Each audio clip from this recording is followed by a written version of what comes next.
Well, I keep getting interesting comments and questions on my channel, so I've got another 7 questions I'm going to respond to, and each of them has some important information about the Social Security disability process.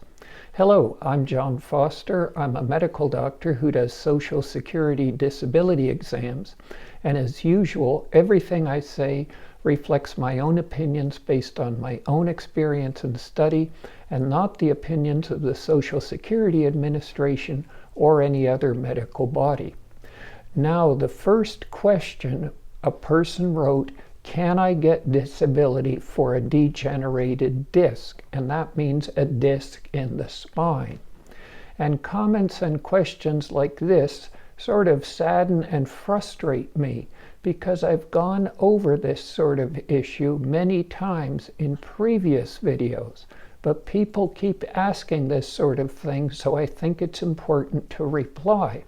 If you are new to the disability application process, I suggest you go back and watch several of my old videos, and you might want to consider subscribing to the channel. And the answer to the question is this: Social Security does not approve or deny a disability application based on the condition of your disc, or based on the condition of your MRI, or based on how much pain you have. What Social Security bases a disability application approval on is what work-related abilities you can do, what you cannot do, and what you can do but with difficulty, and if so, how much difficulty.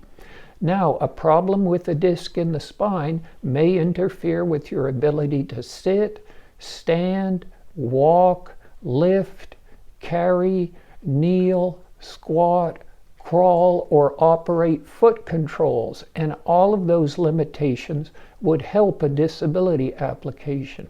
But Social Security never bases an approval on the condition of your discs. The next question, a person had a condition that causes facial disfigurement and asks if they can be approved for disability based on that. And first of all, I have to express my sympathies. Having a disfiguring condition is never pleasant. But Social Security does not base your disability on your appearance. Again, it's based on what you can and cannot do.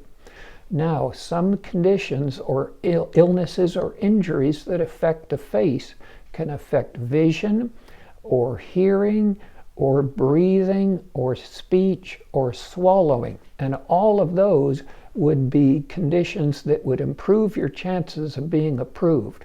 But appearance doesn't count for Social Security.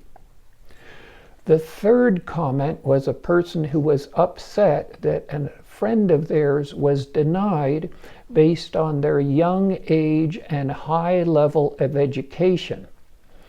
And in fact, they are right that Social Security will base an application on age and education.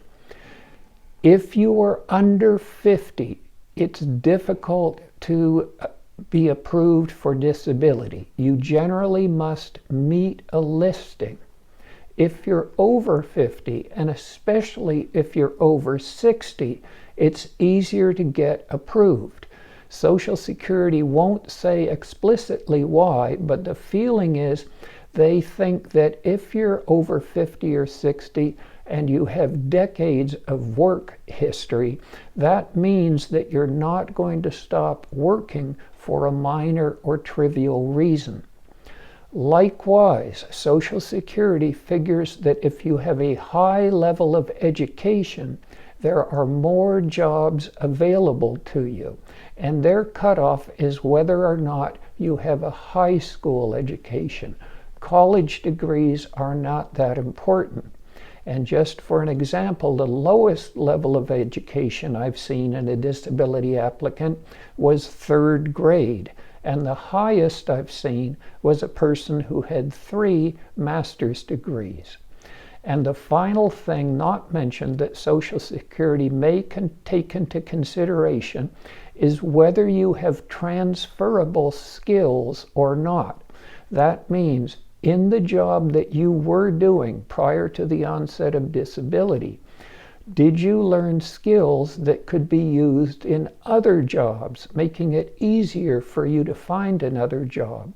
Or were your skills limited to the one job that you had and they wouldn't be transferable? If you have transferable skills, it's going to be more difficult to be approved. The fourth question was a question from a parent asking if their child with autism could get disability. And in fact, autism is one of the conditions listed in Social Security's listing of impairments.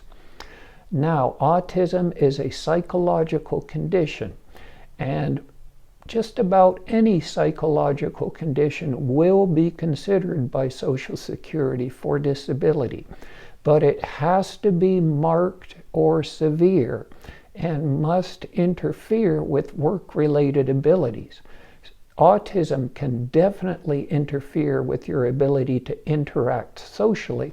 I distinctly remember a young man brought in by his mother who had severe autism, who basically had no social skills at all, and I just couldn't imagine him fitting into any employment situation. And also, people with autism tend to be rigid. They don't like change, and that means their ability to adapt can be quite limited. The fifth question, and again, this is something that I've addressed in previous videos. A person wrote that as part of their disability, they can't stand for long periods. And once again, you need to be specific. What is a long period? Is that 5 minutes or 2 hours? If you don't know, I strongly suggest that you find out before you fill out your disability application. That applies to standing, walking, lifting, carrying. Find out exactly where your limit is. The sixth comment was a person who was angry that they'd been denied despite being in severe pain. And I've addressed this in a video on disability and pain, but let me reiterate.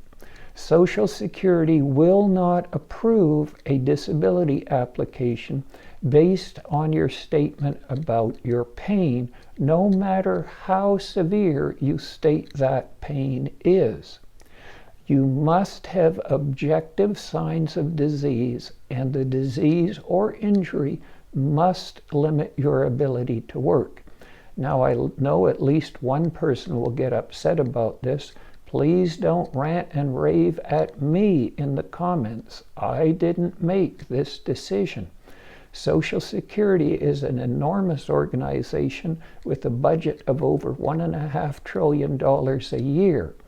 If you feel that one of their policies or procedures isn't right, I strongly suggest that you write a letter to the Social Security Administration and include copies to your congressperson and senator.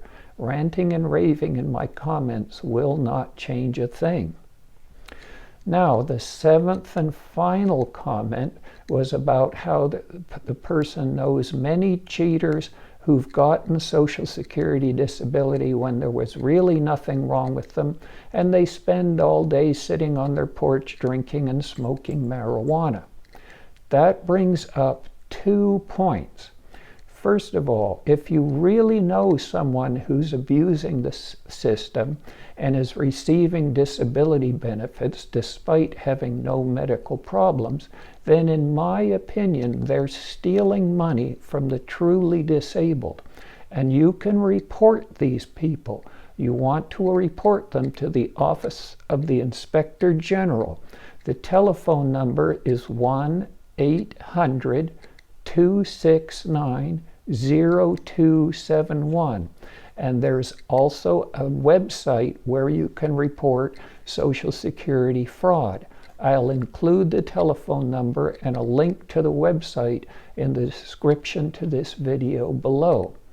The other point is that if you are approved for disability and are receiving disability benefits, Social Security doesn't care how you spend your time and how you spend the money you receive.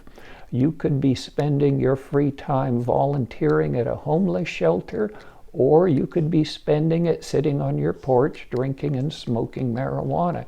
It makes no difference to Social Security.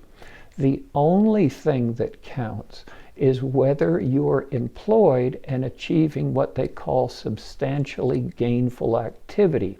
And in 2024, that means earning $1,550 or more per month.